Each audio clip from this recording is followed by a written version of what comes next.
ส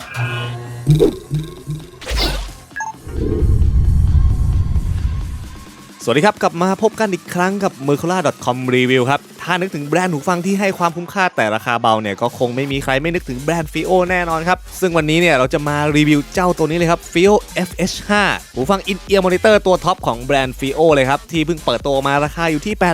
8,790 บาทซึ่งถือว่าราคาเนี่ยสูงที่สุดตั้งแต่ FiiO เนี่ยเคยทำมาเลยครับซึ่งหูฟังจากแบรนด์นี้เนี่ยค่อนข้างน่าสนใจอยู่แล้วครับเพราะว่าเสียงที่ได้ครับค่อนข้างจะเกินราคาไปมากเลยครับอย่างตัว 2-3 พันครับเสียงเนี่ยก็จะเทียบกับตัว 4-5 พันได้สบายๆเลยครับมารอบนี้ครับเปิดตัวใหม่มาเนี่ยราคาเฉียดหมื่นเลยแล้วก็คิดว่าหูฟังตัวนี้เนี่ยเสียงเนี่ยน่าจะสู้ตัวหลักหมื่นได้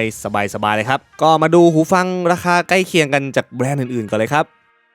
สำหรับอุปกรณ์ภายในกล่องก็มีดังนี้เลยครับซึ่งแค่เปิดกล่องออกมาก็สุดยอดเลยครับเพราะว่าของแถมที่ให้มาเนี่ยเยอะมากตั้งแต่จุก4แบบเคสใส่หูฟังแบบผ้าและแบบกล่องและเมื่อจับหูฟัง FiiO FH5 ตัวนี้ครับก็รู้สึกถึงความไฮเอ็นด์มากๆ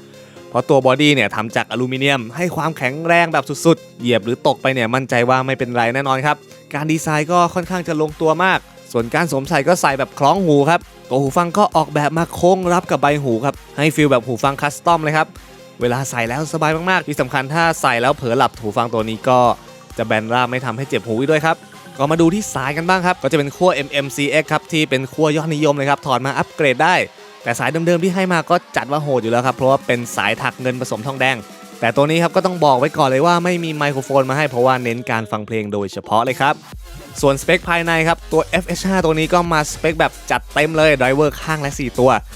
มีบาลานซ์สมาร์เจอร์3ตัวจาก Knowles ครับให้รายละเอียดและแยกเสียงได้อย่างดีเลยครับและไดรเวอร์ที่ขับเสียงเบสเป็นแบบไดนามิกอีก1ตัว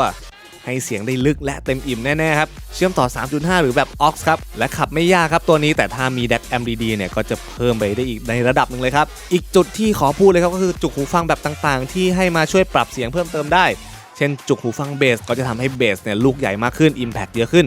ส่วน vocal เนี่ยก็จะทำให้เสียงร้องเนี่ยเด่นและลอยขึ้นไปอีกด้วยครับก็เลือกตามที่เราชอบได้เลยครับจากฟังก์ชันทั้งหมดครับก็สามารถสรุปคีย์ไฮไลท์ของเจ้าตัวนี้ได้ตามนี้เลยครับมาต่อกันที่เรื่องเสียงบ้างครับฟังครั้งแรกเนี่ยก็ค่อนข้างจะตกใจเลยแต่ไม่ใช่เพราะเสียงดีนะครับเสียงค่อนข้างจะอู้มากๆครับกลางไม่ออกแหลมก็ไม่เปิดครับทั้งเราก็เลยเบิร์นสัก100 ชั่วโมงก่อนจะมาฟังอีกรอบคราวนี้ฟังอีกทีก็ได้เรื่องเลยครับเสียงดีแบบทำให้เราทึ่งไปเลยทีเดียวจุดเด่นของหูฟังตัวนี้ก็คือเสียงกลางที่ค่อนข้างจะเด่นสุดๆครับพุ่งแบบมีความอิ่มของเสียงมาด้วยเป็นเสียงร้องที่เด่นและลอยแบบหาตัวจับได้ยากถ้าไปฟังเพลงร้องแบบพวกออดิโอไฟล์หรือเพลงไทยสากลที่เสียงร้องเด่นๆเนี่ยน่าฟังสุดๆครับตัวนี้ส่วนรายละเอียดก็มาครบแบบสมราคาไดเวอร์4ตัวเลยเพราะว่าจะได้ยินเสียงกีตาร์จังหวะการเคาะจังหวะกรีดเนี่ยหรือว่าเสียงอะไรต่างๆค่อนข้างจะชัดเจนเลยครับเสียงสูงลากไปได้ไกลสุดเสียงครับคมชัดได้รูปมีความพริ้วเป็นสูงที่สะอาดหมดจดส่วนเสียงเบสเนี่ยจุดเด่นก็คือแรงปะทะที่ดีเยี่ยมแรงกระแทกเต็มๆเลยครับพวกจังหวะกระเดื่องเนี่ยมาเต็มแต่ไม่ได้มาแบบลูกใหญ่มากครับเป็นแบบเก็บตัวเร็วกระชับเป็นเบสแบบออดิโอไฟล์แท้ๆครับแถมให้ย่านที่ลึกสุดๆครับสามารถฟังพวกแดนซ์ EDM ก็ยังสนุกครับเพราะว่าเบสเนี่ยทั้งแน่นและทั้งลึกครับเวทีเสียงตัวนี้ก็จัดว่ากว้างเลยทีเดียวการวางชิ้นตำแหน่งดนตรีเนี่ยทำได้ดีเยี่ยมมิติในแนวลึกและแนวกว้างเนี่ยไม่อึดอัดเลยครับถูกแยกแยะออกมาให้เห็นภาพได้ชัดเจนมากๆถือว่าเป็น In-ear monitor ที่ฟังสบายและเสียงค่อนข้างจะกว้างมากๆครับสรุปเรื่องเสียงก็จัดว่าเป็นหนึ่งในหูฟัง IEM ที่ให้เสียงได้ดีสุดๆเลยครับความเห็นของทีมงานก็คิดว่ามันสามารถสู้หูฟังหลักหมื่นไปปลายได้สบายเลยครับตัวนี้ถ้าพูดง่ายๆก็เรียกว่าเสียงเทพได้เลยครับ